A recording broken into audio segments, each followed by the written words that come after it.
할렐루야. 오늘 시간에는 요한계시록 강의 41번째 시간입니다.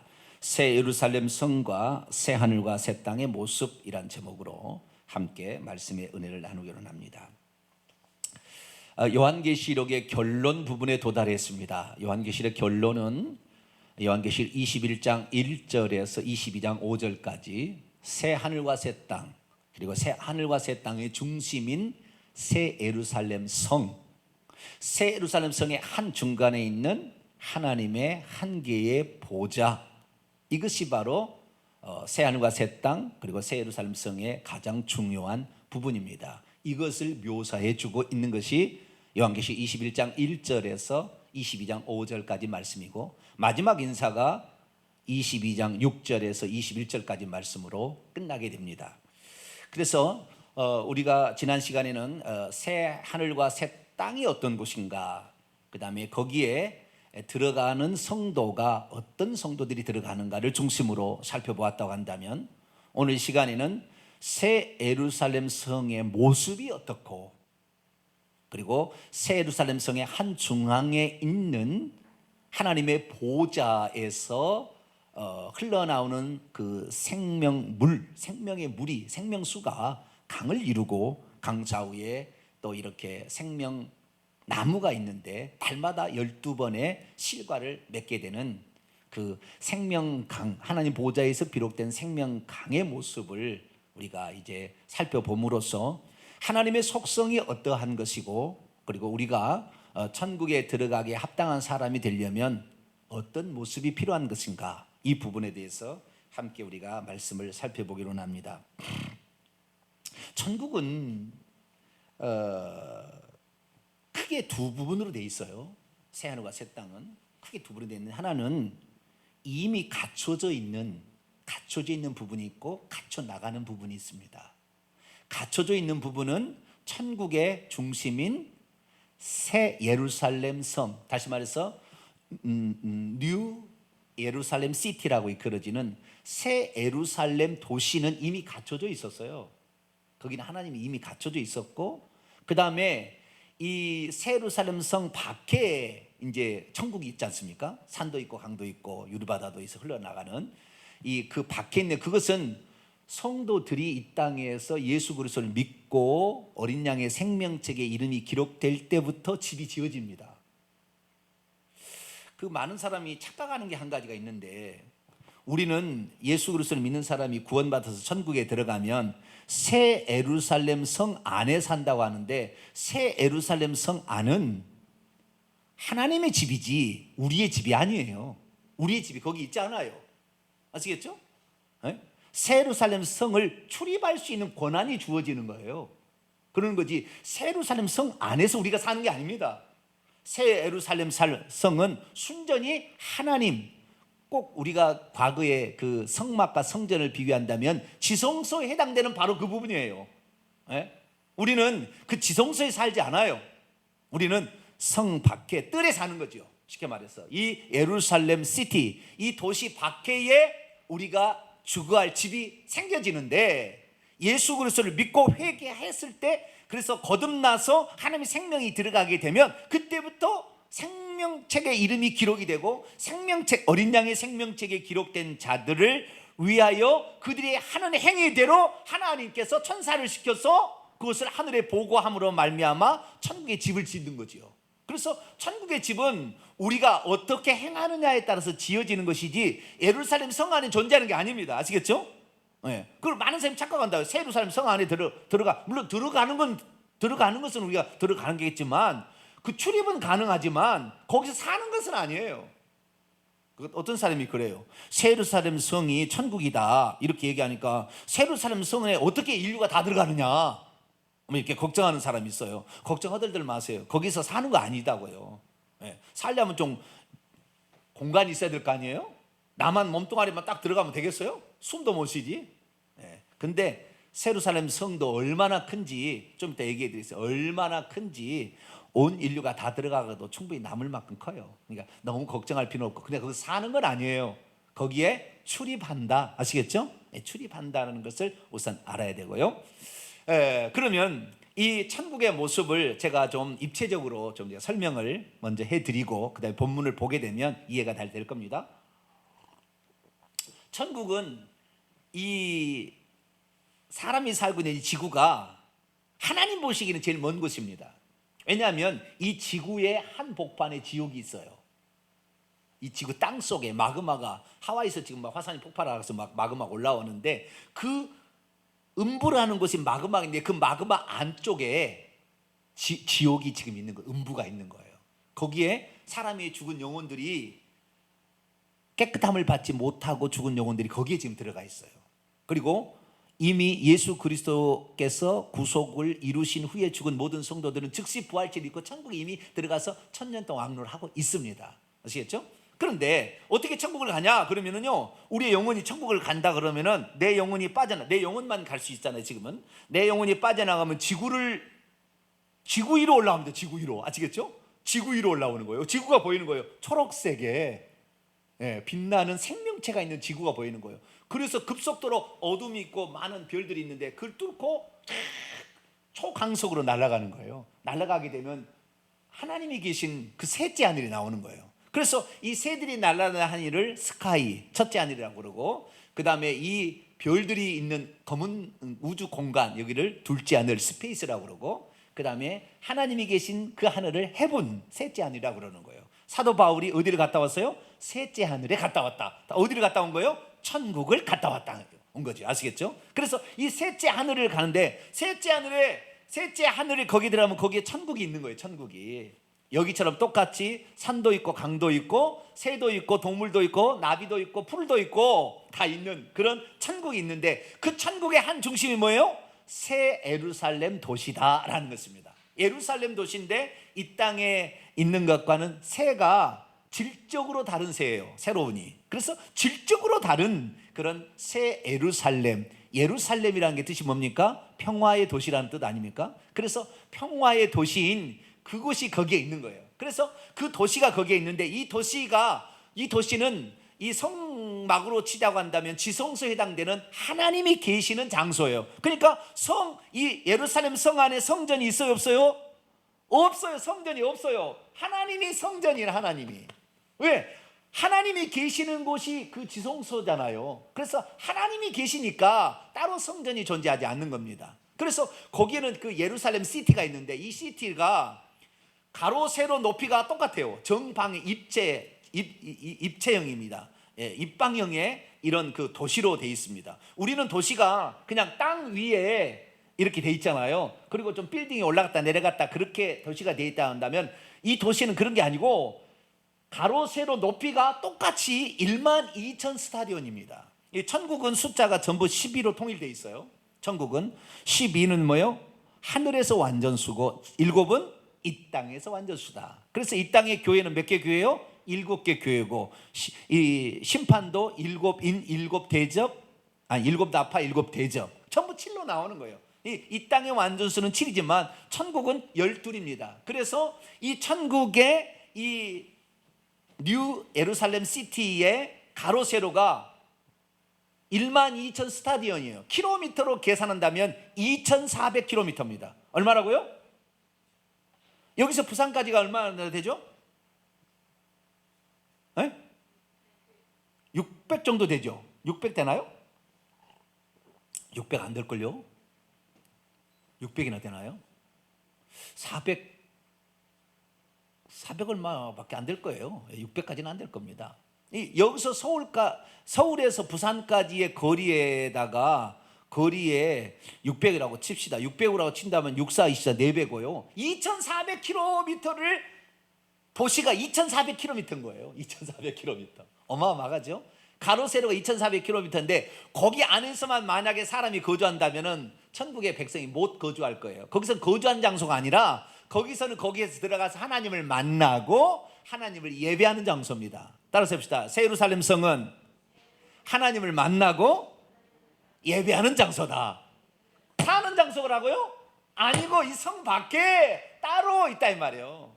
좀 더 구체적으로 말하면 성 밖에 여러분 일반 성도들이 거하는 곳과 목회자 거하는 곳이 달라요. 천국에 가면 알아요.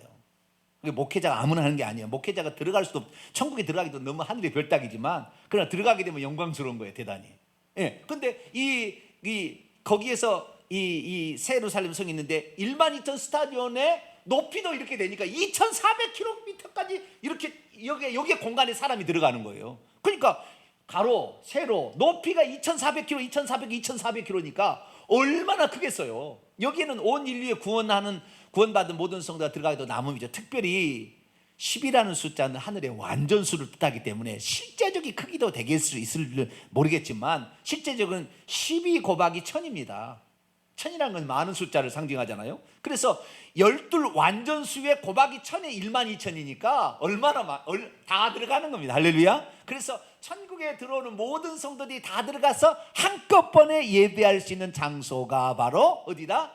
천국이다. 이렇게 보시면 되겠고요. 그러면 이 천국도 땅 위에 세워진 거예요. 땅 위에. 아시겠죠? 땅 위에 세워진 겁니다. 그럼 이 땅에 이 성이 있는데 성벽이 있을 거 아닙니까? 이 성이 있으려면, 큰 성이, 도시가 있으려면 옛날에는 도시의 모든 도시를 성벽으로 쌓았다. 남한 산성하듯이 성벽을 쌓잖아요. 이 성벽이 있습니다. 이 성벽의 두께가 144규빗입니다. 얼마나 된다고요? 144규빗. 한 규빗은 성인 남자의 팔꿈치에서 손끝까지예요. 약 50cm, 45에서 50cm 정도 되는 거거든요. 그런데 이 성벽의 두께가 얼마나 되느냐? 144규빗이면 70m입니다. 얼마라고요? 68에서 70m 정도의 그런 성벽이 있습니다. 이 성벽이 있는데 이 성벽은 기초석 위에 세워졌어요. 기초석은 12개의 기초석 위에 써졌습니다.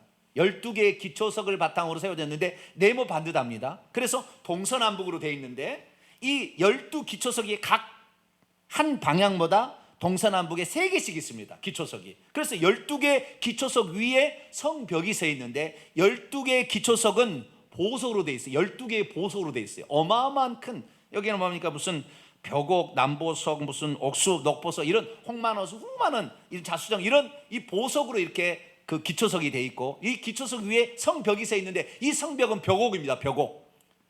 맑고 투명한 옥구슬처럼 되어 있는 거예요. 그래서 이 성벽은 아주 맑은 빛나는 찬란한 이런 벽옥으로 되어 있습니다. 아시겠죠? 벽으로 되어 있고 이 기초석에는 이름이 새겨져 있어요. 각 이름이, 성부는 소개되어 있지 않지만 이름이 하나씩 들어있는데 이 어린 양의 12사도의 이름이 기록이 되어 있습니다. 이거 예를 들어서 뭐 첫 번째가 벽옥이다. 첫 번째 기초석이 벽옥이다 그러면 벽옥에는 예를 들어 보겠습니다. 그런 말이 안 나와요. 정확히 안 나오지만 베드로 아시겠죠? 두 번째는 남보석이다, 안드레, 이런 식으로 적어졌다 말이시겠죠? 어린 양의 12사도의 이름이 이 기초석 위에 이름이 새겨졌습니다. 그리고 벽옥이 있는데 이 벽옥이 높이가 얼마나 된다고요? 12,000 스타디온이 올라갔는지 아니면 144규빗만 올라갔는지는 모르겠어요.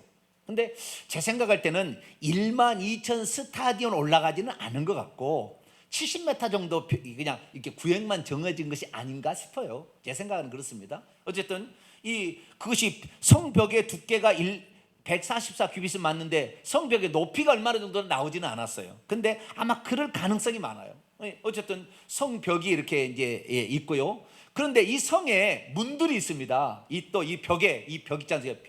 벽체에 3개씩 각 방면마다 그 문이 이렇게 3개씩 있습니다. 문이. 그래서 여기에는 이스라엘의 12지파의 이름이 기록되어 있고 이 문은 한 개의 진주로 만들었어요. 그 문이 어마어마하게 클 텐데 70m니까 144규빗이라고 최소한 친다고 한다면 이 70m의 높이에 이런 그 문이 한 3개가 동쪽에, 서쪽에, 남쪽에, 북쪽에 이렇게 자리하고 있는 겁니다. 근데 그 문마다 천사가 이제 지키고 한 명의 천사가 지키고 있어요. 그래서 거기 안에 들어가게 되는데 거기 안에 들어가면은 높이 들린 최소한 이 144규빗 이상이겠죠. 높이 들린 보좌에 하나님이 앉아 계십니다. 누가요? 하나님이. 거기에 보일 때는 어린 양이 보이는 것이고 안 보일 때는 그냥 빛으로 보이는 겁니다. 그래서 거기에 하나님이 앉아 계시고 이 보좌로부터 물이 흘러내립니다. 물이 흘러내서 강물을 만드는데 이 물은 생명의 물이에요. 하나님이 생명이니까. 할렐루야. 내가 길이요 진리요 생명이다. 영생을 예수님에게 하나님이 주셨잖아요. 그래서 영생을 가지고 있는 그 생명을 가지고 왔는데, 생명의 물이 하나님의 보좌로부터 흘러나와 가지고 동쪽 문으로 향하여 흐릅니다. 동쪽 문 아시겠죠?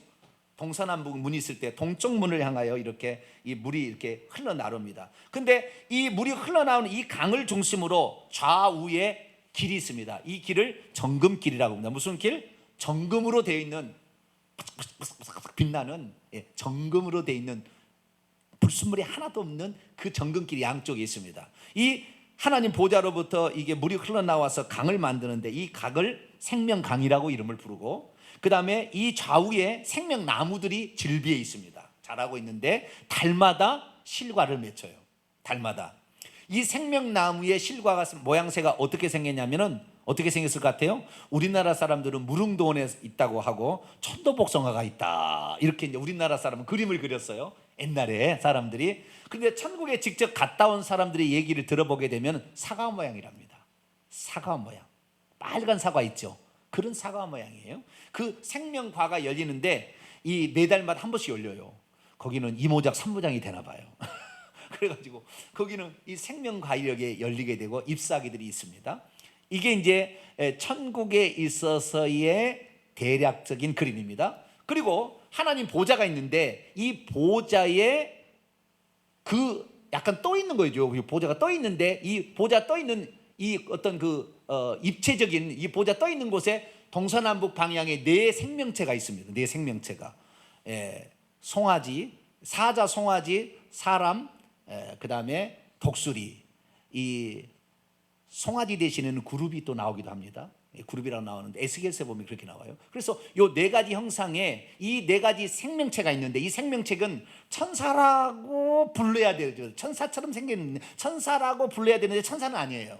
왜냐하면 하나님께서 생명체를 만들 때 이 네 가지 생명체, 사자, 송아지, 사람, 독수리, 이것이 사자는 땅 위의 짐승의 대표잖아요.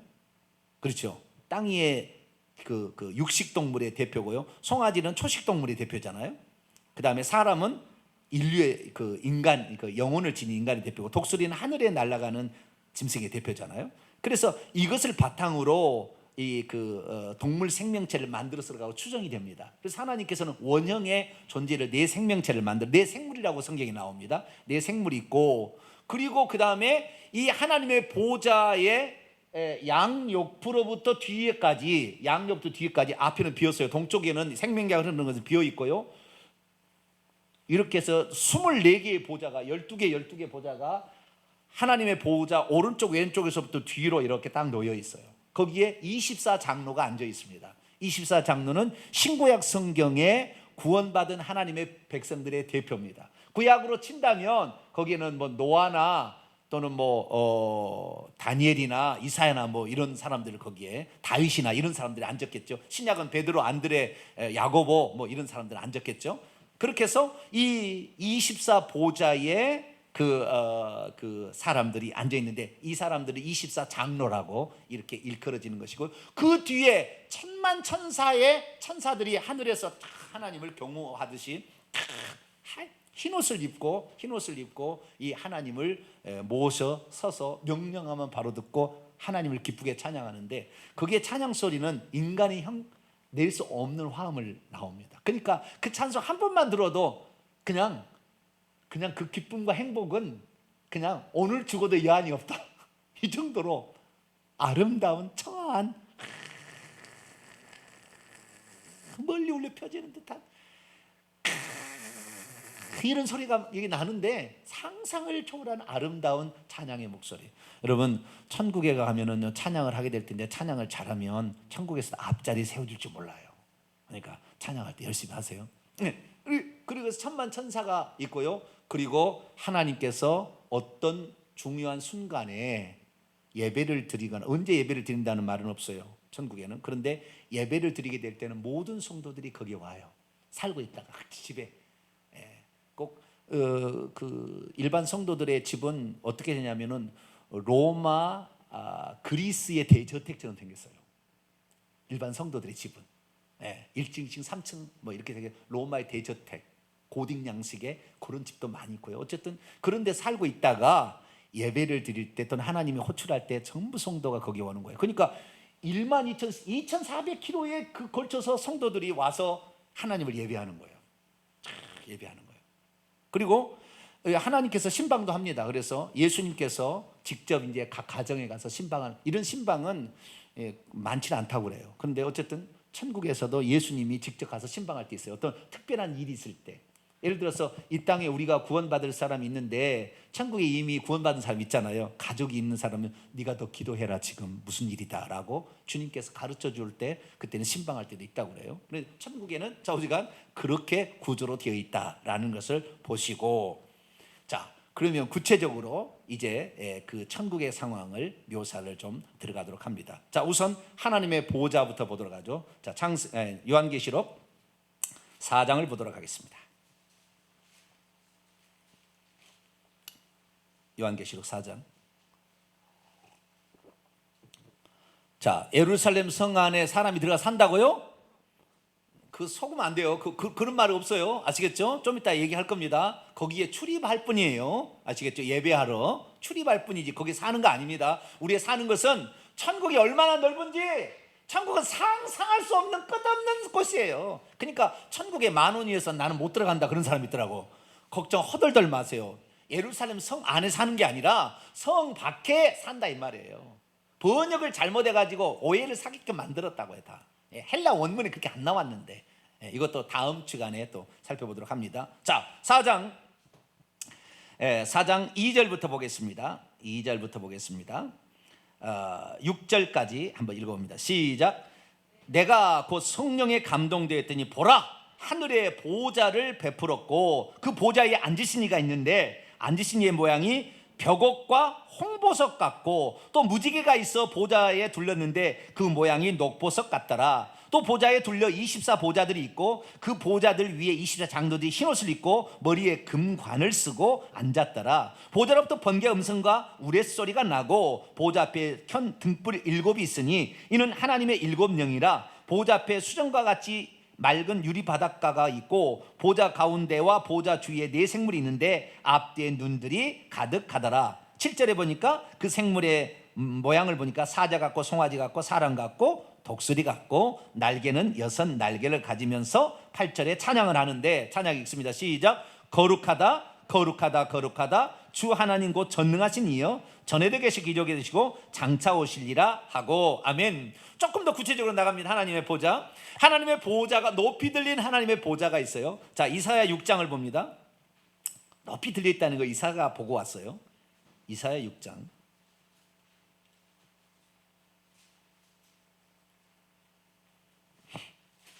천국에 안 봐도 다 이제 아시겠죠? 네? 가본 거나 진비 없어요. 네. 틀림없어요. 네. 천국에 가면은. 자, 6장 1절. 6장 1절 읽습니다. 시작. 우시야 왕이 죽던 해에 내가 본즉 주께서 높이 들린 보좌에 앉으셨는데 그 옷자락은 성전에 가득하였고, 천국에 가면 하나님께서 그 높이 들린 보좌에 앉았는데 그 옷자락이 하늘 옷자락이 성전에 가득하. 이 성전에 그 예루살렘 성을 가리키는 거예요. 가득할 정도로 쫙 깔려 있다는 거예요. 그런데 하나님의 얼굴은 볼 수 없어요. 빛으로 둘러싸여 있어서. 아시겠죠? 벽옥 같고, 그래서 빛이 나는, 아주 찬란한 빛이 나는 형태이기 때문에 하나님은 볼 수 없어요. 그 하나님께서 볼 수 없는 하나님이 육신이 고심의 누구다? 예수 그리스도. 할렐루야. 그래서 우리가 천국에서 하나님을 본다면 누구를 본다? 예수 그리스도를 본다. 과거에 육신을 입고 이 땅에 오셨던 그분을 볼 수 있게. 그래서 천국에 가면은 하나님을 볼 수가 있습니다. 자, 요한계시록 22장 9절에는 하나님 못 봤어요. 예수님으로 하나님이 오시기 전까지는 하나님 얼굴을 볼 수 없었어요. 자, 3절 4절 22장 3절 4절 읽습니다. 시작. 다시 저주가 없으며 하나님과 및 그 어린 양의 보좌가 그 가운데 있으리니 그의 종들이 그를 섬기며 그분의 얼굴을 볼 터이요 그분의 이름도 그들의 이마에 있으리라. 그분의 얼굴을 보는데 그 얼굴이 누구라고요? 예수 그리스도다. 일찍 죽임을 당한 어린 양이신, 흰옷을 입고 가슴에 금띠를 찬 요한계시 1장에 나오는 7금 촛대 사이를 거니시는 분이 계신다는 거예요. 자, 그러면 다시 봅니다. 자, 높이 들린 보좌에 하나님이 앉아 계시는데 그 보좌의 뒤에는 7색깔은 뭐 아닌지는 모르겠어요. 근데 무지개가 이 무지개가 뭘 말하는 겁니까? 노아 때 하나님께서 다시는 물로 심판하지 아니한다는 약속의 표징으로 무지개를 주셨죠. 그러니까 이 무지개는 뭐예요? 약속하시는, 말씀하신 하나님은 반드시 그 약속을 지키신다 라는 의미로 무지개가 뒤에가 무지개가 있는 거 아시겠죠? 무지개. 예수님 뒤에 문이 있어요. 예수님 이제 뒤쪽으로 가면은 성벽이 있고, 이 성벽 144개 성벽이 있고, 성벽에 문이 있는데 이것이 무슨 문이겠어요? 북쪽에 나 있는 문이겠죠. 예, 예, 그렇죠? 예. 그래서 이스라엘 민족을 양락없이, 그래서 이 진을 쳐도 동서남북으로 세 지파씩 다 해가지고 한 거예요. 똑같이 한 거예요. 천국의 모양과 이 땅의 모양이 똑같을 거예요. 그 지파, 그 지파의 배열이.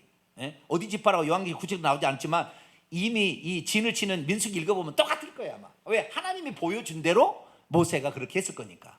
예. 그런데 이 무지개가 있고, 그 다음에 하나님께 보좌가 있는 보좌 앞에 두 가지가 있는 거예요. 하나는 뭐냐면은 7 등불 켠 것이 불이 타고 있는 교회 7 있는데, 이거 천국에 있는 이 땅에 있는 교회를 상징하는 거잖아요. 그렇죠? 7 등불 켜고, 이것이 등불은 성령을 상징합니다. 그래서 하나님께서는 당신의 영을 보내서 이 땅의 교회를 보살피고 있어요. 할렐루야. 그래서 7 교회에게 하신 말씀 끝에 성령이 교회들에게 하신 말씀을 들어. 지금 그 어린 양 되신 예수님이 흰옷 입으시며 말씀하셨는데 성령이 교회들에게 하신 말씀을 들어요. 예수님은 천국에 계시지만 그의 영을 보내서 교회 중에 말씀하고 있기 때문에, 그래서 7 등불 켜 있는 것이 있고, 그 7 등불에 활과 타오르는 불은 성령, 예수님의 눈, 어린 양의 눈을 상징해서 그게 있는 거예요. 그래서 7 등불 켜는 그게 하나가 있고요. 그 다음에 하나님의 생명책이 거기에 있습니다. 뭐가 있다고요? 생명책이. 20장으로 넘어갈까요? 20장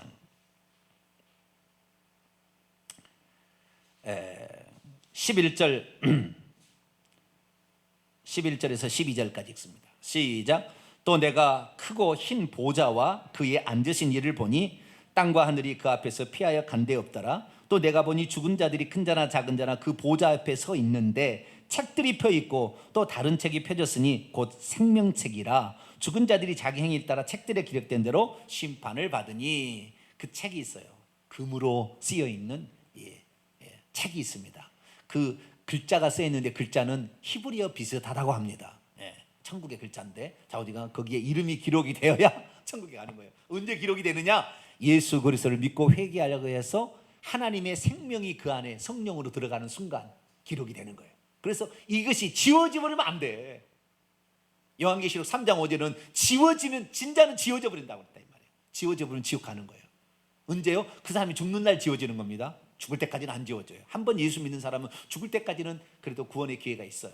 그러나 끝까지 계속 죄 짓고 산다, 회개치 않는다, 그러면 결국 생명책 이름이 지어집니다. 그래서 생명책이 그 앞에 놓여 있다는 거, 이것이 바로 하나님의 보좌입니다. 아시겠죠? 하나님의 보좌고. 자, 그러면 이제 하나님의 보좌에서 뭐가 나와요?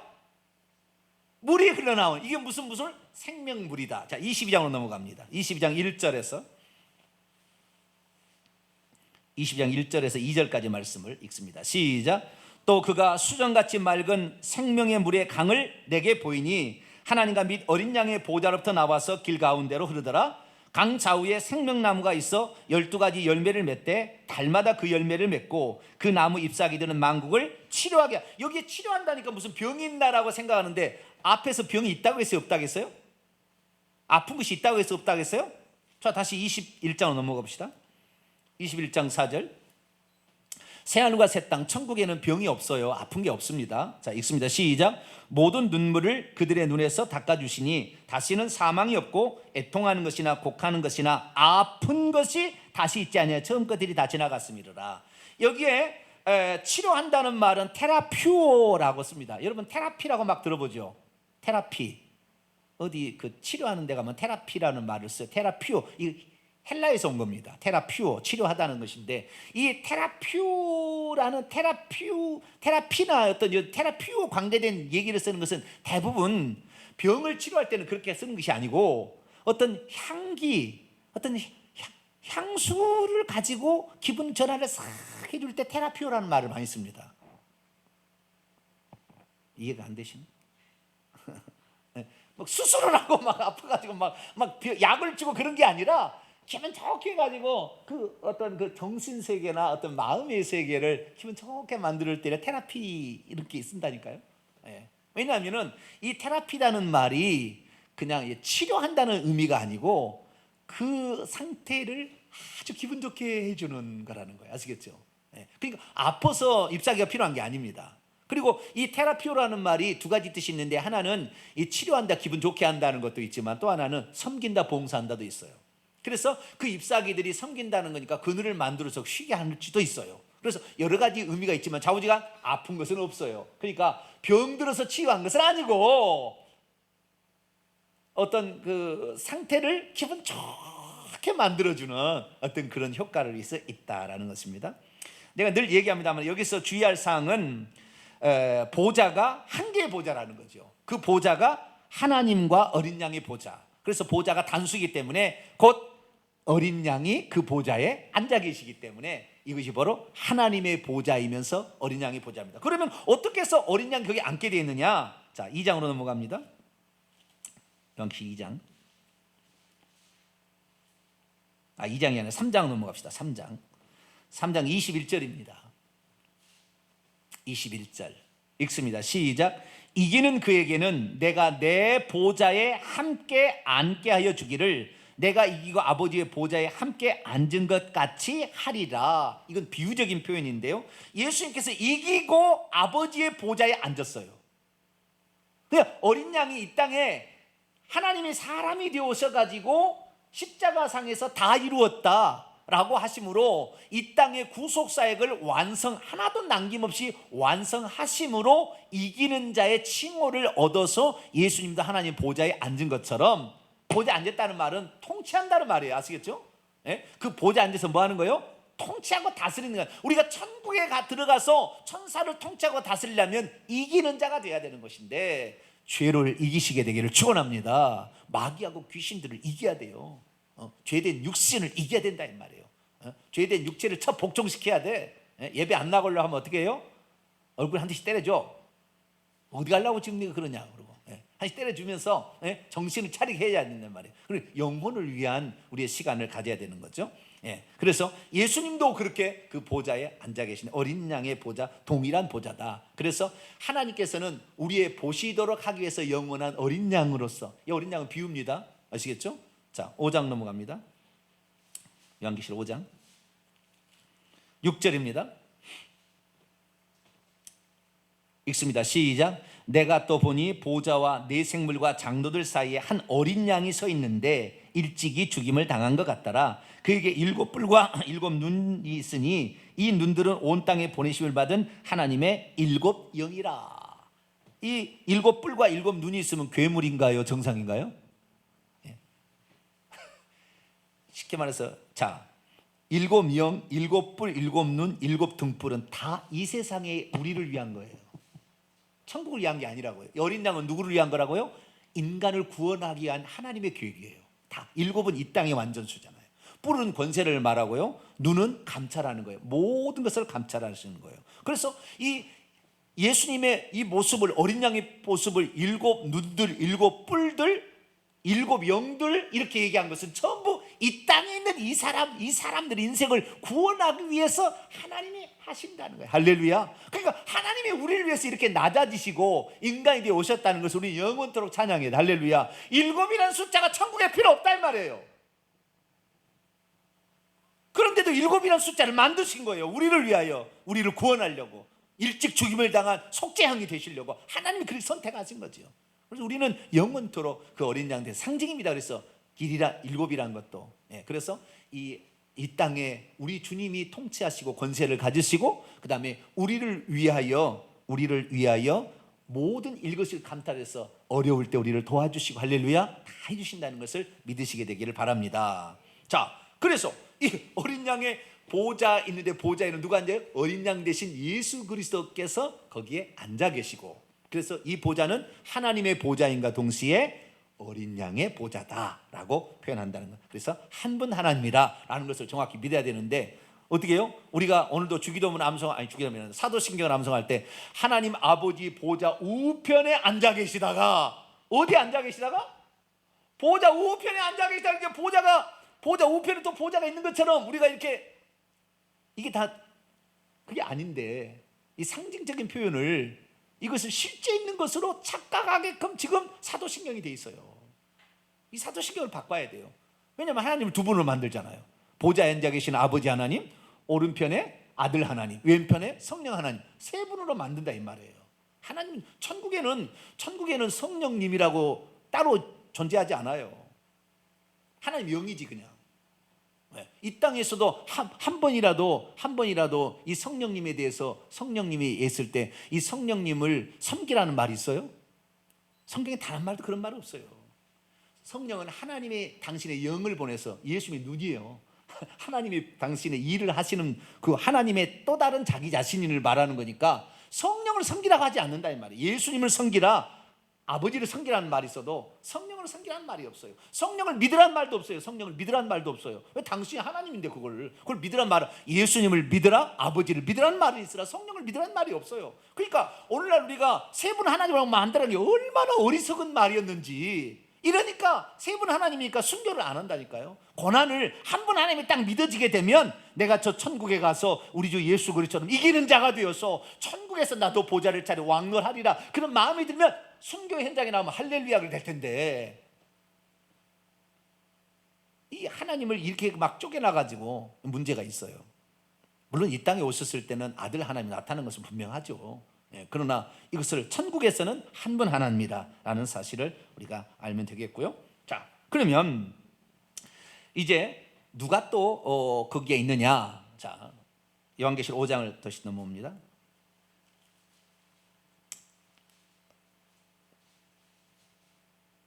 8절, 9절, 10절이 있습니다. 요한계시록 5장 8절, 9절, 10절 시작. 그 두루마리를 취하심에 네 생물과 24 장로들이 그 어린 양 앞에 엎드려 각각 검은고와 향이 가득한 금 대접을 가졌으니 이 향은 성도의 기도들이라. 그들이 새 노래를 불러 이르되 두루마리를 가지시고 그 인봉을 떼시기에 합당하시도다. 일찍이 둔깁을 당하사 각 족속과 방언과 백성과 나라들 가운데서 사람들을 피로 사서 하나님께 드리시고 그들로 우리 하나님 앞에서 나라와 지상들을 삼으셨으니 그들이 땅에서 왕노를 하리로다. 그 하나님께서 24 장로들을 땅에서 왕노릇, 거기 천국에도 땅이 있는 거예요. 땅에서 왕노릇 하는 제사장으로 삼아서 거기에 사는데, 이것은 대표입니다. 24 장로는 구원받은 하나님의 백성들의 대표, 구약의 12, 신약의 12 대표. 그러니까 우리들도 똑같이 천국에 가서 왕노를 할 겁니다. 그래서 하나님 보좌가 있고 네 생물이 있고, 그 다음에 거기에 천만 천사가 쉬하고 있다고 하는, 그 밖에는 수많은 또 우리 성도들이 하나님을 찬양하고, 일찍 죽임을 당하사 우리를 나라와 제사장 삼으신 하나님을 찬양합니다라고 찬양을 하는 일이 있다는 것입니다. 자, 이제 예루살렘 성으로 넘어갑니다. 21장 9절입니다.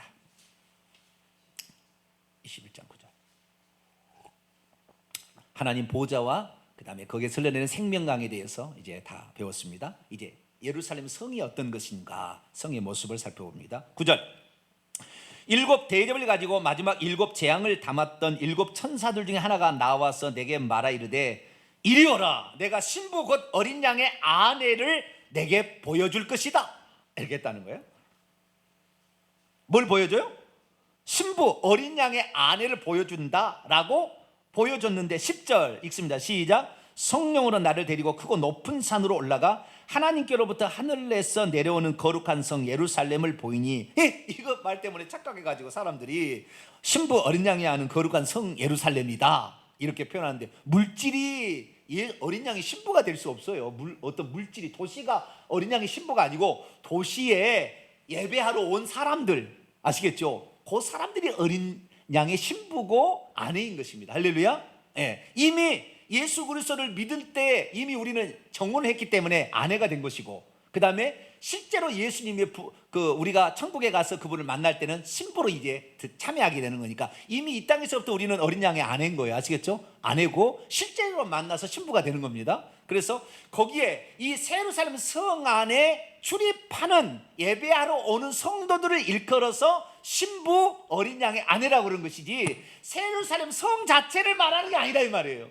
근데 오늘날에 어떤 교단에서는 그것을 그렇게 표현하고요, 심지어 주석책에도 대부분 그렇게 표현하고 있더라고요. 그건 잘못된 거예요. 잘못된 거예요. 왜 그러느냐? 자, 21장 22절부터 볼까요? 22절부터 한번 봅니다. 성 안에 내가 성전을 보지 못하였으니 이는 주 하나님 곧 전능하신 이와 어린 양이 그 성전이심이라. 그 성은 그 도시는 해와 달의 비침이 쓸데없으니 이는 하나님의 영광이 비치고 있고 어린 양이 그 등이 되시는 거예요. 등이 되심이라. 24절 읽습니다. 시작. 만국이 그 길 가운데로 다니고 땅의 왕들이 자기의 영광을 가지고 그리로 들어가리라. 26절까지 낮의 성물들 도무지 닿지 아니하리니 거기에는 밤이 없습니다. 사람들이 만국의 영광과 존귀를 가지고 그리로 들어가겠고 라고 돼 있죠. 여기를 헬라 원문을 보면 이 뜻이 아니에요.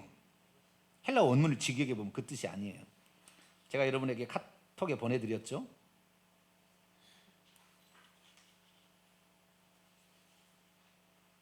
카톡을 보내보게 되면 24절에서 26절까지 보면 거기에 전혀 다른 뜻의 내용이 나와 있다는 걸 알 수가 있어요. 민족들, 만국 열국들이죠. 그러니까 이 땅의 교회를 상징하는 겁니다. 구원받은 하나님의 백성들이죠. 이들이 도시의 빛을 인하여 걸어 다닐 것인데, 그리고 땅의 왕들이, 지금 땅의 왕들이라는 것은 예루살렘 도시 밖에서 살고 있는 구원받은 하나님의 백성들, 이런 왕들이죠. 땅의 왕들이 그들의 영광을 그 도시 안으로 운반하고 있다, 이렇게 표현해요. 정확한 의미는 운반하고 있다. 그 빛을 가지고 들어간다는 말이 아니라 그 빛을 운반한다는 건 뭐예요? 하나님의 영광스러움이, 그 빛이 있어서 해와 달이 필요 없어 거기는. 그런데도 이 땅에 사는 사람들도 빛을 가지고 있는데 예배를 하러 올 때 그 빛을 가지고 운반해서 골이 들어오는 거예요. 그러니까 그 하나님을 예배할 때 얼마나 더 환해지겠어요. 생각해 보시라고요.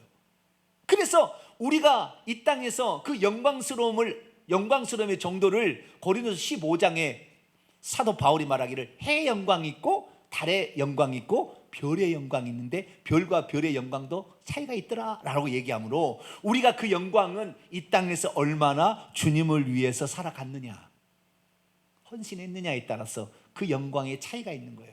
여러분, 기왕이면 더 빛나는 영광 차지하는 여러분이 되시길 바랍니다. 예배 한 번 드려도 영광의 빛이 늘어나요. 놀라운 일이에요. 네, 놀라운 일이에요.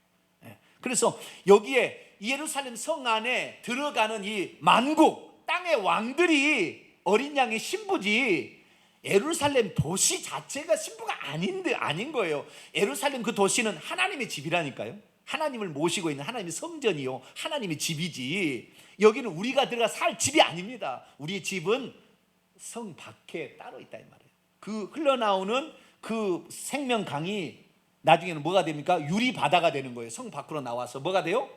성 밖으로 이게 흘러나와서 유리 바다가 되는 겁니다. 유리 바다가 엄청나게 투명한 거라는 거죠. 유리 바다가 있는데 그 유리 바닷가 해변의 반대 그 안쪽으로 집들이 다 지어져 있는 거예요. 대궐 같은 집들이 다, 천국에 들어가는 사람이 다 계속 지어져 가는 거예요. 그러니까 우리가 구원 받는 사람이 있을수록 지어지는 거, 그때 생기는 거예요. 그래서 예수님이 말했잖아요. 요한복음 14장에 내 아버지 집에 거할 곳이 많도다. 내 아버지의 집에 거할 곳이 많도다. 내가 처소를 예배하면, 맨션을 예배하면 내가 다시 와서 너희를 내게로 영접하리라. 제자들이 이제부터 그 맨션을 올릴 거 아닙니까? 전도하고 봉사하고 희생하면. 그래서 그 집을 지었다가 다시 그 집을 주려고 올 것이다, 이렇게 얘기한 거 아니에요. 그러니까 여러분, 이 땅에서 열심히 살아서 좋은 맨션을, 저는 이 땅에 아파트 한 채도 없지만 천국에 맨션을 준비하려고 고급 빌라 한 채를 준비하고 있습니다. 여러분도 잘 준비하십시오. 할렐루야. 이렇게 준비해 나가면 되겠습니다. 다시 이제 한번 봅시다. 21장. 그래서 예루살렘 보이니 하나님의 영광이 있어 그 성의 빛이 지극히 귀한 보석 같아서 투명한 벽옥 같고 수정같이 맑은 그 영광이 하늘에서 비치고 있었습니다.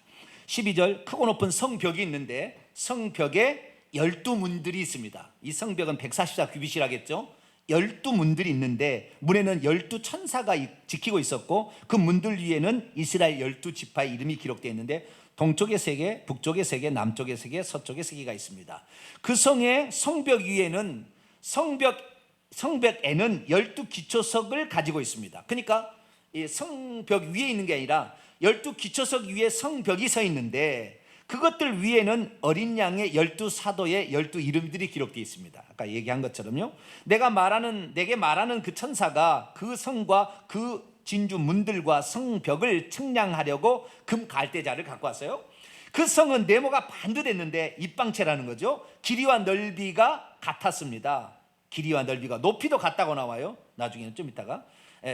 그 갈대자로 그 성을 측량하니 12,000 스타디온, 2,400km요. 길이와 넓이와 높이가 같더라. 높이까지 그렇게 나오는 겁니다. 그 성벽을 측량하는데 144 규빗이고, 이것은 사람의 측량 곧 천사의 측량이라. 이 땅의 측량과 하늘의 측량이 똑같다는 걸 말해주고 있고요. 18절, 그 성벽은 벽옥으로, 그 성벽은 벽옥입니다. 벽옥으로 둘러싸여 있는데, 그 성, 도시는 전부 정금인데, 길도 21절에 보면 그 성의 길도 맑은 유리같이 정금이에요. 그 성은 빛나는 보석의 도시다라는 것인데요. 그 성벽은 벽옥이고 밑에 기초석은 12보석으로 되어 있습니다. 19절, 그래서 그 12성벽의 기초석은 보석이 12보석인데 벽옥, 남보석, 녹보석, 홍만호, 홍보석, 황옥, 녹옥, 담황옥, 비치옥, 청옥, 자수정, 이런 12개의 보석으로 되어 있습니다. 자, 그러면 여기서 우리가 알아야 될 게 뭐냐? 좀 이따 이제 생명 강해에 관한 부분을 조금 더 얘기를 할 건데요. 그건 생명 강해에 대한 얘기는 조금 더 하고, 생명 강해 이야기가 에덴 동산 이야기예요. 그 에스겔서의 회복된 성전의 이상의 이야기로 펼쳐집니다. 좀 이따 더 얘기하겠고요. 자, 여기에서는 지금 12기초석, 천국의 가장 핵심인 예루살렘 성의 기초석이 12개의 보석, 어마어마한 크겠죠. 어마어마한 큰 3개의 보석이 한쪽 면을 차지하는 건데, 여기에 성벽이 벽옥으로 된 성벽이 서 있는 거죠. 거기에 13개씩 진주문이 이제 달려 있는 거잖아요. 그런데 이 12개의 보석이 어떤 거냐? 이 12개의 보석이 구약에도 나온다는 거예요. 자, 출애굽기 28장.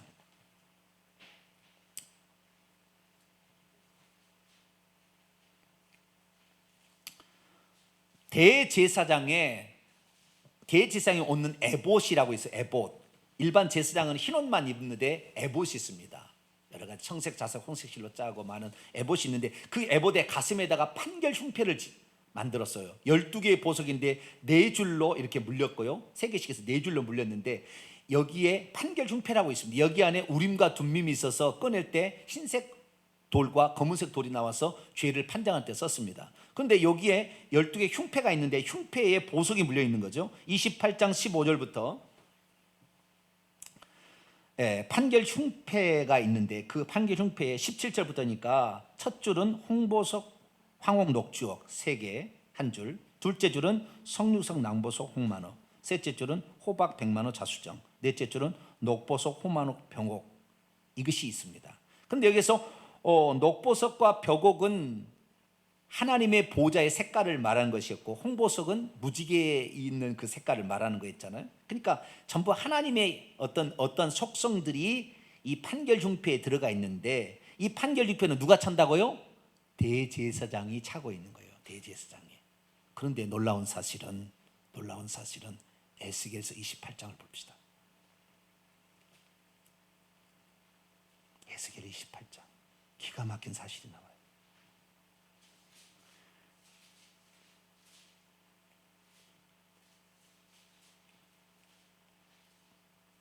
사탄 마귀가 12개의 보석은 아니고요, 9개 보석에다가 황금, 정금, 그래서 10가지 보석으로, 이 땅의 완전수는 7이지만 충만한 수는 10이라고 그랬잖아요.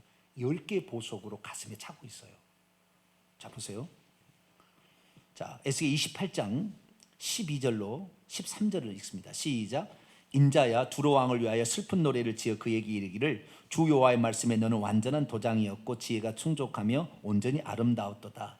내가 옛적에 하나님의 동산에 있어서 각종 보석, 곧 홍보석, 황보석, 금강석, 황옥, 홍만호, 창옥, 청보석, 낭보석, 홍옥, 여기까지 9개거든요. 그 다음에 금으로 단장하였으며 내가 지음을 받던 날에 너를 위하여 소고와 빗바가. 그래서 9개 보석에다가 정금까지 포함된 하나님의 그 영광의 어떠함이, 하나님의 속성의 어떠함이 이 보석마다 다 이름이, 뜻이 있습니다. 공부를 해보면. 그런데 하나님의 속성들이 다 하나씩 하나씩 들어있는 거예요. 여기에 모든 속성들이 있는데 이것에 심지어 9개에다가 황금까지, 금이라는 속성까지 가지고 있었던 게 누구라고요?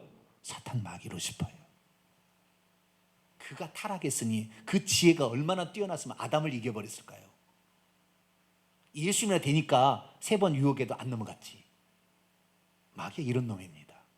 그래서 우리가 섰다면 넘어질까 조심하라 하면서 항상 우리가 성령으로 오신 예수 그리스도를 의지해야 12개의 보석으로 무장된 하나님이신 예수 그리스도, 할렐루야, 그분으로 말미암아 이길 수 있어요. 9개에다 10개를 가지고 있다니까요. 누가요? 사탄 마귀 루시퍼가. 과거에 천국에서 누가 제사장 역할을 했다는 거예요? 대제사장을 사탄 마귀가 했을 거라고 추정이 돼요. 그 영광스러운 자리를 하나님 되고 싶어서 교만함 품어서 쫓겨난 거예요. 여러분, 작은 것이 여러분에게 좋은 직책에 주어도 충성되이 감사함으로 감당시키게 되기를 축원합니다. 남의 것을 넘보지 마세요. 내가 있는 것, 내가 자리에 최선을 다하는 것이지 넘본다고 될 일이 아닙니다. 그래서 그렇구나, 하나님께 이 땅의 대제사장의 하늘의 어떠하심, 하나님의 어떠하심을 판결 중표에 넣어놨구나. 이것이 천국에는 사탄 마귀 루시엘에게 처음 주어진 거였었구나 라는 사실을 우리에게 말해주면 하나님의 그 영광스러움을 탐할 만합니다. 그러나 우리는 그것을 죽도록 충성하심으로 얻어가야지 넘보는 것으로 잘못된 거면 안 된다라는 사실을 참고하면 되겠습니다. 넘어갑니다. 21절입니다. 21장 21절. 그 12문은 12진주로 되어 있는 12진주인데요. 각 문마다 한 개의 진주로 되어 있어요. 성의 문은 맑은 정금 같은 유리고요. 그 다음에는 제가 봤습니다. 22장으로 이제 넘어갑니다. 22장에 넘어가서 이제 생명강의 이야기만 하고 마칩니다. 자, 이 땅의 모든 것들은 사실요, 천국에 있는 것들을 다 갖다가 모형처럼 비슷하게 지은 거예요. 천국에 있는 것들을 다. 이 천국에 있는 것들을 그렇게 짓게 된 것은 뭐 하나님께서 다 지으셨으니까. 그래서 먼저 천국에 만들어 보고 이 땅에 지은 거예요. 그냥 천국은 완전체가 있고 여기는 불완전체가 있는 거예요. 그래서 이 하늘에 있는 보석도 이 땅에 보석이 있는 거예요. 하나님 만들어 놓은 거예요. 그래서 이 땅에 있는 보석에 너무 눈독을 들이지 말고 하늘에 있는 보석에게 눈독을 들이게 되길 축원합니다. 이기는 자, 땅의 영광을 가지고 들어온 자가 그 보석을 가진다 이 말이에요. 이기는 자, 죄를 이기고 마귀를 이기라 이 말입니다. 자, 그 다음 두 번째, 이제 마지막입니다. 하나님의 보좌에서 뭐가 나간다고 했어요? 생명의 물이 흘러내려간다 했죠. 자, 창세기 2장을 봅니다. 하나님의 그 에덴 동산은 천국의 예루살렘 성을 모형으로 만든 거예요. 에덴 동산이. 창세기 2장.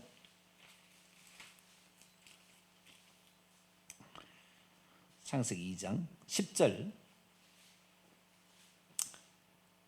그래서 이 에덴 동산은 그 예루살렘 성을 바탕으로 해서 이 땅에 만들어진 약간의 축소판, 그렇게 생각하시면 됩니다. 자, 2장 10절 읽습니다. 시작. 강이 에덴에서 흘러나와 동산을 적시고 거기서부터 갈라져 내 근원이 되었어요. 아시겠죠? 그래서 비송강, 하일라 뭐 이렇게 됐는데요. 그 땅에 뭐가 있는가 볼까요? 12절 시작. 그 땅의 금은 순금이요 그곳에 베델리엄과 호마노가 있더라. 베델리엄을 뭐라고 저기 각주를 달아놨어요? 진주, 호마노. 그러니까 순금, 진주, 그 다음에 호마노는 12보석의 대표. 아시겠죠? 그 땅의 모든 길은 뭐예요? 순금으로 되어 있다고 했잖아요. 그 다음에 문은 진주로 되어 있다고 했잖아요. 기초석은 12보석의 대표가 뭐예요? 호마노.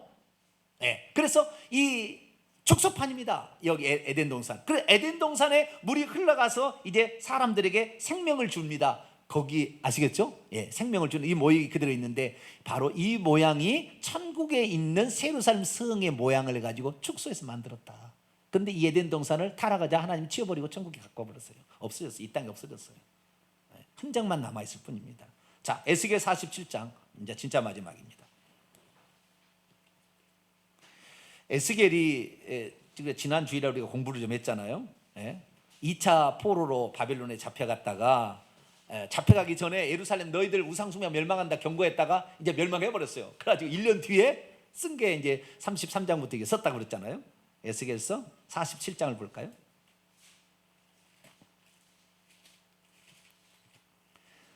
장차 이제 성전이 회복되는 그 영광스러움을 환상으로 미리 봤는데요.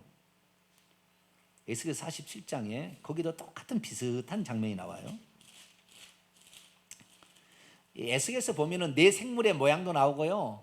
다 나와요. 거의 생명나무 뭐 다 나옵니다. 여기에. 자, 47장 1절 2절까지 읽습니다. 시작.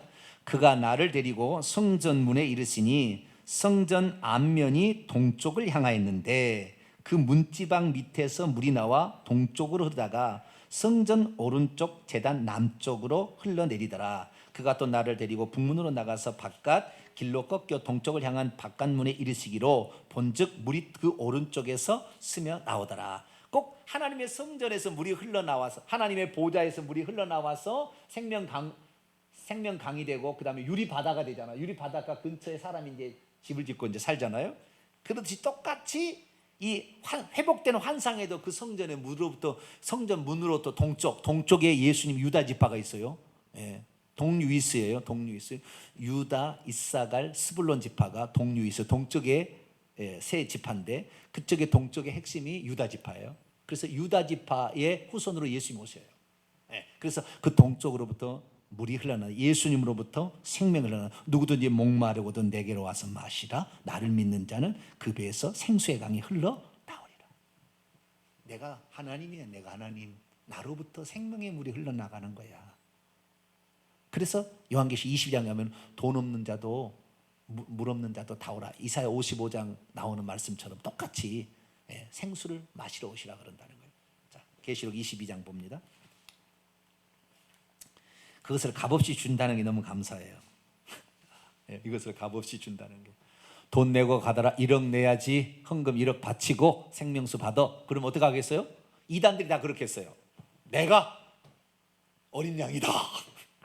이단들이 내가 어린 양이니까 내게 와서 헌금을 내서 생명수를 받으라. 내가 떠먹는 물도 너희의 약이 된다. 박태선이를 그래가지고 병을 고치고 막 그랬다 이 말이에요. 완전 사기죠. 하나님을 지가 흉내내고 있잖아요. 17절입니다. 22장 17절 시작. 성령과 신부가 말씀하시기를 오라 하시는도다. 듣는 자도 오라 할 것이요 목마른 자로 올 것이요 또 원하는 자는 값없이 생명수를 받으라. 할렐루야. 아이 세상에 누구든지 와서 이 생명수 성령을 받아가지고 구원 받으라고 우리를 초청하시는 하나님. 할렐루야. 인간은 할 일이 아무것도 없다고 칼빈주의 말하는데 그거 아니에요. 생명수를 받으라면 가서 마실 것을 우리가 마셔야 돼. 아멘. 우리가 당신을 믿습니다. 이것은 우리가 해야 될 일이지 믿어주기까지 대신하지는 않는 거예요. 그래서 우리가 그 생명수를 얻기 위해서 오늘도 내 몸을 쳐 복종시키는데 내 몸을 쳐 복종시키는 하나님 대신해 주지 않아요. 나를 정신 차리게 만들어가지고 주에 대해 열심히 해서 하늘에서 영광스러운 땅의 왕들이 영광을 가지고 들어간다는데 기왕 이 영광이라면은 해 영광, 별 떠나서 달을 더 올라가서 해 영광을 차지하는 우리 성도들 되기를 간절히 바랍니다. 거룩하신 하나님 감사합니다. 오늘 새 예루살렘에 관한 모든 것을 들었습니다. 하나님